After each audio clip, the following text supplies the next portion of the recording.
So the first story I'd like to talk about is about Michael Bloomberg. I know most of you probably know Michael Bloomberg, or at least you know of his system, Bloomberg.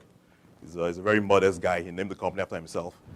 But about 40 years ago, Michael was in the same position that you guys are in. He was starting off his career and was looking for the best job that he could get. So he decided to become an investment banker. And he was lucky to get a job with Salomon Brothers. Back then, Salomon Brothers was a bulge bracket investment company. And right off the bat, he knew he wasn't necessarily the smartest guy in the room, but he knew if he worked hard and essentially impressed his boss, that he was going to succeed.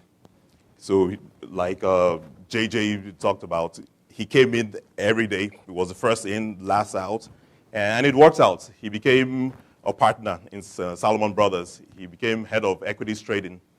So he had a fantastic career. But then one day, the CEO called him into the office, and he told him that you've done a fantastic job heading equities trading, but we think maybe you should run the IT department. So today, the IT department is pretty cool. So I know a lot of you guys are trying to do IT, but back then it wasn't cool. And so think about this for a second. He went from whining and dining with the movers and shakers of industry, and now he has to go hang out with the IT department. But he didn't quit. He went in and basically worked hard, tried to understand the system, and he found that the main problem with IT in finance at the time was they didn't get enough information from the different vendors, and with trading, you need information. It's all about information. And so he basically worked hard, tried to get the system in place for Salomon. But then again, his boss called him to the office. And he told him, I have good news and bad news. And Michael was like, okay, well, what's the good news? Like Philbro Commodities, a commodities trading company, they've decided to acquire Salomon Brothers. And they said they love the people. Everyone here has done a great job. And that's the reason why they're acquiring the company.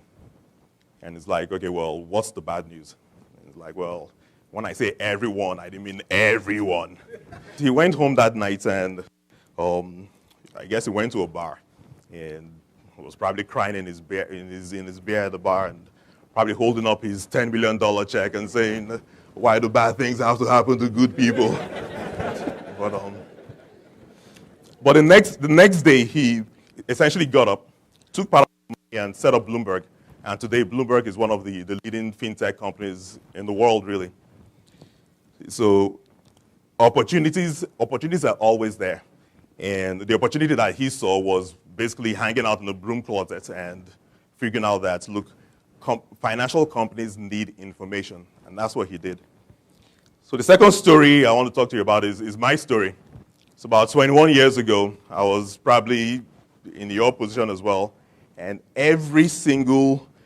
all my friends, every single one of us, we wanted to be traders because trading was the coolest thing back then. It's probably still the coolest thing now, but we wanted to be traders, and we didn't care what we traded. It was futures, options, equities, it didn't matter.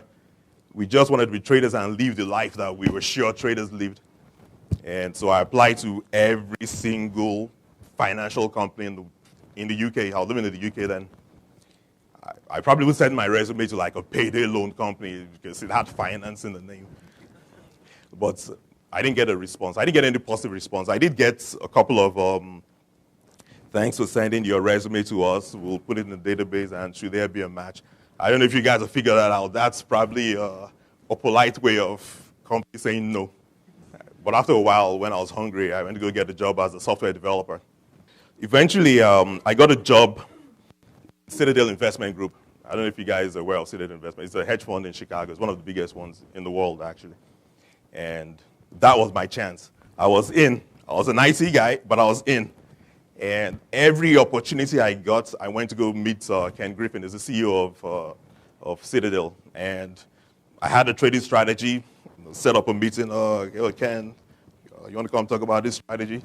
Initially, he entertained me because, obviously, he likes making money. I like making money. And eventually, I left to go set up my own company.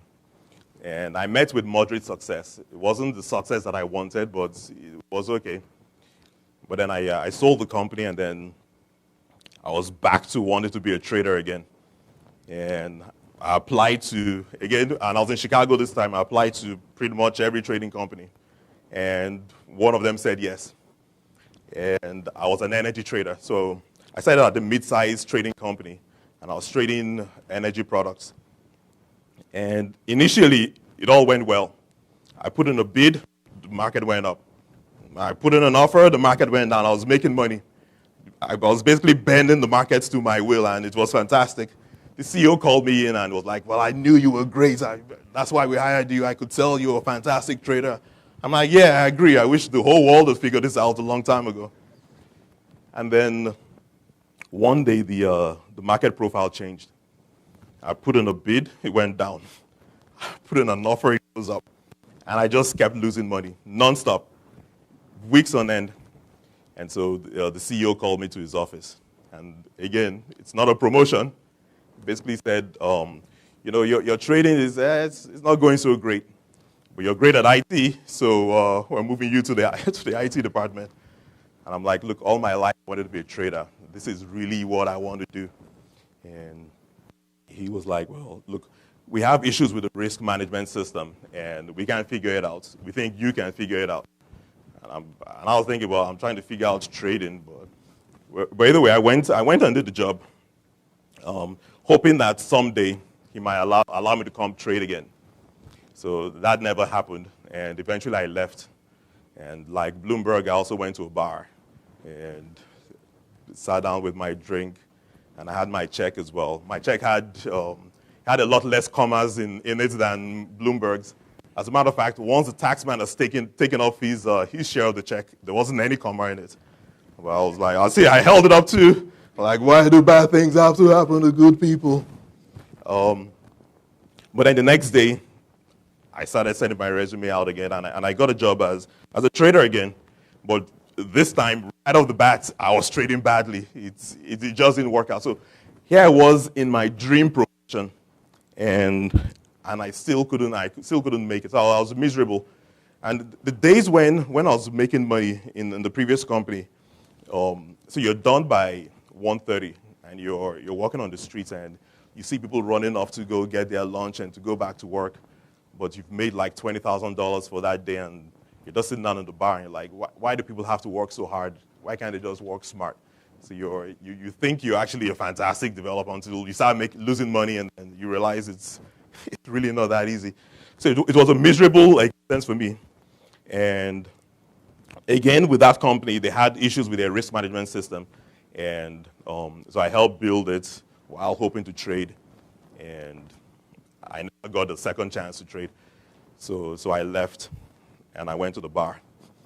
And this time, again, with my check, it wasn't really a check, it was an IOU. I was broke, and the bad things have to happen to good people. But the next day, I went and set up a risk management company, because I looked at the way that we had approached risk management, and in the two companies I had worked for, and I figured that, look, I can do better, and I can sort it out in such a way that will be beneficial to the industry. And so that's what I did. And right off the bat, things went well. And and I'd set up multiple companies all my life. Usually it's a struggle to sort of get things going. But with RiskBone, right off the bat, we had people just wanting to get in on it. And one of our biggest clients right now is the CME. So, I mean, it ended up being that what I was good at became what I ended up doing. It's really all about opportunity. And even though you might end up in a job that you may not necessarily like, and I'll be frank with you, you may have a dream job, and you may not get that dream job, but wherever you find yourself, if you look out for opportunities, you find the success that you seek. Thank you.